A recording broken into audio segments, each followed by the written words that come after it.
Right. Set-wise, not really majorly made any changes there in terms of how you stand the goal, but it looks pretty good, okay? Takeaway now, which has a bit of an issue, the club was kind of moving, fanning away with your wrist, so your wrist's here now, if you put a line on your wrist there, as your club went back, your hands now are moving effectively towards the golf ball that way, yeah? They're moving out and away, which is going to promote you catching more from the heel, and then your right foot here at the top kind of slide in there, so you weren't really getting much depth or much turn in the backswing. So when you came back to the golf, now you felt quite trapped, as you said, you're a bit stuck, and your arms got, where the hell am I going to go? And this is the thing, if you feel like you've got no space, it stands to reason to try and create some room. You don't try and push your arms away, you try and create room with your hips this way. So if we look at the sort of checkpoint you're at there now, so that's roughly where your hands are kind of just about level with the club head, and the hands are moved out, as we said. Here's the feeling you're going to try and produce. Yeah, which you'll get nowhere near that, because that's obviously a bit way on the inside anyway. But that's the feeling of turn the torso. Then when you get set to the golf ball, okay, you put a little line on your hands there. Yeah. So your hands now moving in towards the leg. Yeah. Now with that, if I go back now here, so the next frame, the club head. There you go. So the club now is more in line with your toes. Yeah. The hands are nearer your legs. I mean, look.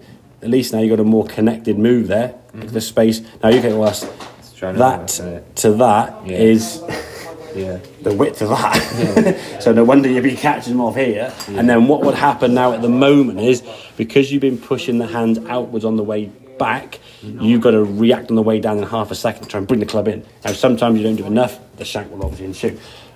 More often than not, you probably just desperation, you just drag the handle in somewhere so you wouldn't shank, and then you're that weak, cutty, toey one that's no good to anyone, yeah? So now the hands are working in more, you might find you get a little bit more of a toey strike, but look at the extra depth in this swing there now. Your hands are more over there compared to this one, where you sort of just picked it up here and your hands over that shoulder. Your left arm looks longer. Yeah, just because you've got your right hip out of the way, you've got some depth in the backswing. So now when you come back to the golf ball, your arms have got load of space to swing through. The club can track now from the inside. Your right arm can just pull back in the slot. Good strike, release it through, and yeah, you got 150, 149 the last one was carrying with an 8-iron, which is getting towards your numbers that you kind of know and remember, yeah, because you're producing now the loft on that golf club as an 8-iron should be hit, not as an 8-iron was being hit with like bloody 50 degrees of loft, yeah. So the takeaway is going to be the key thing. Just work on taking that club away. I would do some practice with that alignment stick, yeah, just getting the sensation of moving that club away, so when you get to kind of here, the stick would be on your leg as it would be there, okay? Exaggerate practice to make real seem less exaggerated, okay? Always think in your practice swings, always think in your home practice or whatever it may be on the range, okay? When you go and play, it's a swing feeling. I think as a swing feeling for you, just turn the right hip.